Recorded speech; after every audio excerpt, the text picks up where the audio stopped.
Hello, welcome back to the Cricket Nerds. It's me and Zach today, and we're going to be talking about India versus Australia and New Zealand versus England. My Wi-Fi is terrible, so I'm going to try and speak as fast as I can when it's doing well, and then hopefully Zach can just fill in the rest. Nice. But we're going to start off talking about Australia versus India because it is poised so nicely. It's been a proper back and forth test match so far, which is what we love to see. So at the start of the day, we had Rohit and KL, who were unbeaten on about, I think it was 21. Yeah. And it didn't actually last that long, to be completely honest. No. Because once again, KL Rahul, I think he wants Shubman Gill to play. I think that's the honest truth. I think he's trying his hardest to say, look, just give the new guy a chance, because I refuse to score above 20 until you give him a go.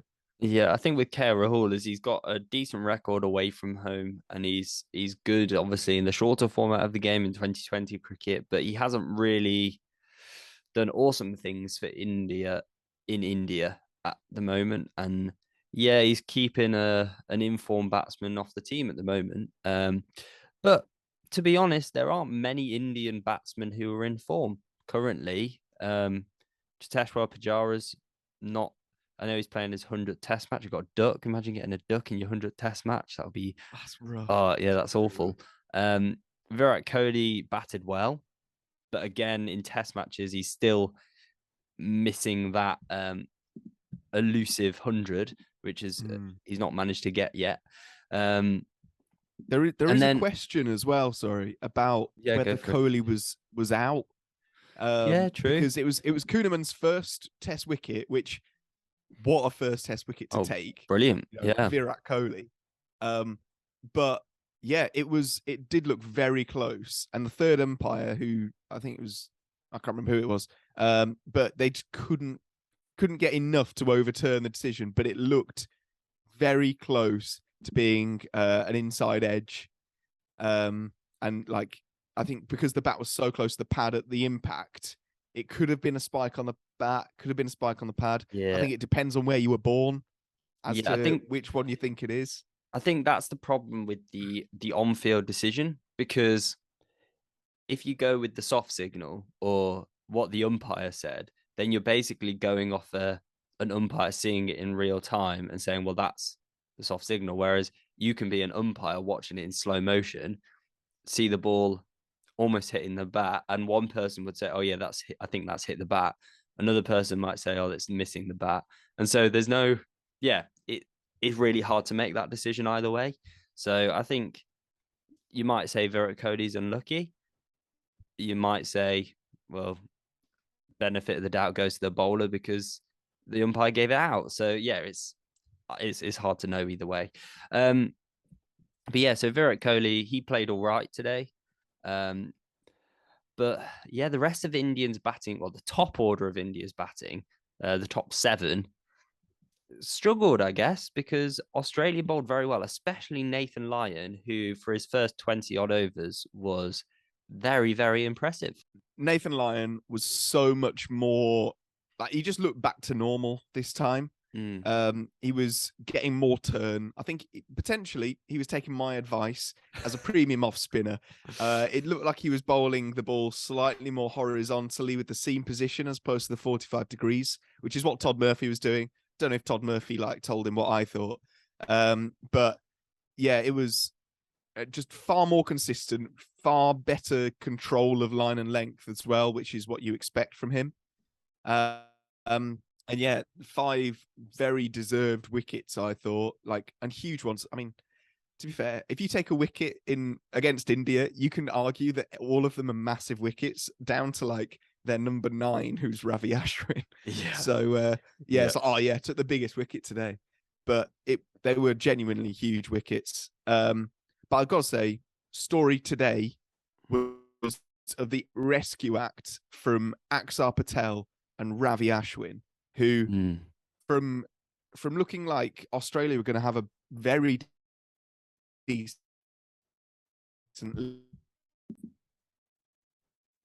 Australia having very decent lead and probably walking away with a like 50, 60 run lead. At least, to then being, Ashwin and Axar putting on, a big 100 partnership and an Uncle 100 partnership, one might say, and reducing that deficit to only one, which basically means that it's a one innings shootout. And at time of recording, because we wanted to get this out ASAP. At time of recording, Australia are still batting. Yeah, and they've just Usman lost a wicket. Khawaja has just gone out to the big boy Ravi Jadeja. So that's some big news hot off the press, which makes things even more interesting. And actually, it's probably quite a good segue to who Australia are opening with, because David Warner got absolutely battered by the India fast bowlers at the start of the innings in the first innings. He got hit on the head and he got hit on the elbow very hard. Turns out, as a result, he's got a concussion and a hairline fracture in his elbow. So get well soon, David Warner. But it does mean that Travis Head is opening, which is quite interesting. Yeah, I think it's really interesting decision to put Travis Head up instead of maybe Peter Hanscom, who played very well against spin in the first innings. Maybe even just promote Labuschagne up to the opening position as well. So it's an interesting ploy, but I understand in the sense of if you've got a counter-attacking opener, that tends to work well in India. We've seen it working well for Rohit Sharma in the past. If you think further back to the days of Virender Sehwag, who's one of the best openers cricket's ever seen, and he was a master of just taking the attack to the bowlers at the start. So I think I can see what Australia are doing there. It's just an interesting ploy to have, replacing a left-hander in David Warner with another left-hander in Travis Head for people like Ravi Ashwin to bowl at him. And Ravi Ashwin averages under 20 against left-handers. So in a way, you might have thought, well, maybe they should do like a right-hand watchman, sending a right-hander to protect the left-handers before the close of play. I don't know.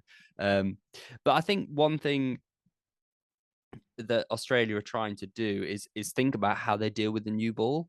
Because when you look at the Indian innings, the first 50 overs, Australia were all over India with the ball, and they were looking like getting a massive lead. And as soon as the new ball was getting older and it's not skidding on as much, Ravi Ashwin, Axar Patel, they just had to take a few overs to absorb the pressure. And then it's quite straightforward, really. And then it's interesting how as soon as the new ball was taken, they lost the last 3 wickets. So the new ball, that extra skid that it provides, the extra grip, I think, for the spinners is a massive. That's going to be the challenge for the rest of this test match and the rest of this series. And it'd be interesting to see if Australia can end up getting to the close without losing another wicket, which they will need. Because otherwise, if India go into the next day with taking 2 Australian wickets, they'll think, oh, right, or at least 2 Australian wickets, they'll be like, right, we can really apply the pressure in the morning session and hopefully only chase about 150, 160, which is what they'll be wanting. Should we move on? We're going to, skim over. We're going to Bazball the England versus New Zealand game, because they seem to be speedrunning a test match here, which, to be honest, works very well for England. So as of this morning, from depending on your time zone, Duckett and Crawley had gone out relatively cheaply. So it was Pope and Broad opening the batting, which is something you love to see. Unfortunately, the Nighthawk, or just the Hawk when he's not at night, he didn't quite succeed. He only got 7. Yeah. But other than that, I'd say a very good all-round performance from England. It was, you know how we say like the model T20 innings is where everybody is getting like a very fast 30. Yeah. And that's where you're going to get the best scores. It was kind of like that, but test match. Everybody got a very well-made like 40 or 50. Yeah, there were a few stats going around about it, because in this Bazball era, it's all about the stats at the moment. And one of the things that England managed to do was have their third highest score when no one makes 100. Because, like you said, everyone kind of got in, made solid efforts, and to get 374 and no one score a century, that's pretty good going. But one of the things that was interesting about this innings is how they attacked the short ball, because Neil Wagner very early on in the morning just bowled short after short after short. And when you look at his figures, his economy rate 8.46. If you bowled that in 2020, you'd be disappointed. But I think the ploy was that if he bowls short, eventually those England players, they're going to attack the ball, they're going to make mistakes, they're going to lose their wickets. And it worked at the start with Stuart Broad, it worked with Ollie Pope, but that was it, because Joe Root and Harry Brook, some of Harry Brook hitting against the short ball was amazing. Like, he was just hitting the balls miles, backing away. That lad is very talented. And Joe Root as well, he was having a go, and ended up going out for the reverse sweep. So he's not getting out in the most conventional ways as Joe Root. But yeah, like you said, it's those starts kind of got England up to a total which kind of put it beyond New Zealand's reach, I would say.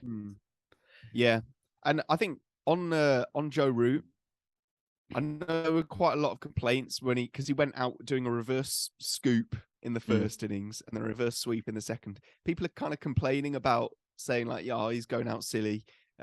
He's, this isn't the best way he plays. I think over all the years, Joe Root has scored the only runs for England over such a long period of time. I think he's earned the right to play interesting, to have fun, and to go out in a stupid way.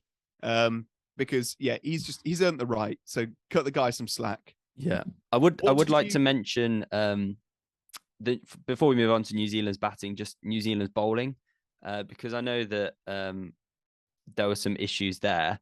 However, Blair Tickner, for me, I know he's on debut. He actually looked really impressive. He had a really nice action. And in the midst of the chaos of England's innings, he was just bowling very well and picking up wickets with decent deliveries. He had Ben Foakes caught behind off a very good ball. He drew Harry Brook into playing a shot that Harry Brook would normally not play. And so, yeah, it was very good bowling from him. Very impressed. Yeah, he seems like a bit of an up and comer, and I know I think he was or was it Kugaligulane, however you say his name, was the late replacement for Carl Jamieson. But I think Blair Tickner's kind of been billed as a potential, next good player for New Zealand, which is good to see. Yeah.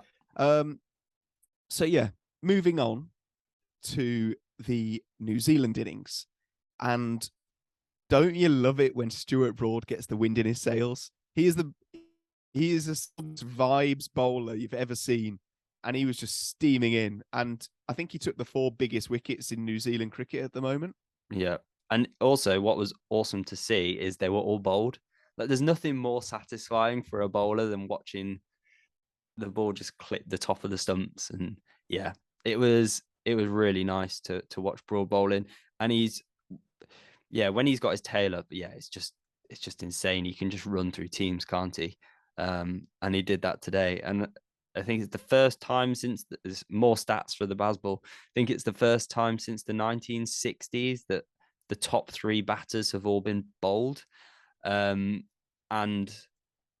Or maybe it's when England are bowled or something like that. But it's still impressive, especially when you think about New Zealand's strength being their top order batting. Tom Latham, Devon Conway, Kane Williamson. The majority of the runs are going to come from them. And to get them all bowled when they've all got good techniques takes some serious bowling.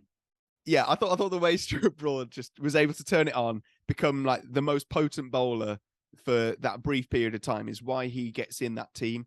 It's a very Bazball way of bowling in a way, where it's just he can be not the most effective in the first innings, and then in the second he can just tear through a bowling lineup. It's what we saw in the Ashes last time in the innings, and it's what we saw today. Yeah, and I think England will probably win this test match quite comfortably. With only Scott Kugelheim, Tim Southey, Neil Wagner, and Blair Tickner to go. Between them, Daryl Mitchell and Michael Bracewell, I don't see 331 runs being scored. However, if they do, props to New Zealand. That would be an incredible chase. But yeah, we've got 2 test matches on the go, which we love. We love it when test match cricket's around. Australia and India are in a tightly fought contest going on there, whereas England, New Zealand, it seems like England are going to take that one. But thanks for watching. Thanks for all your support. Make sure you continue to like and subscribe. Tell your friends about us. Follow us on social media. You can follow the links in the link tree down below. And we hope you have a good rest of your day. And we'll see you next time.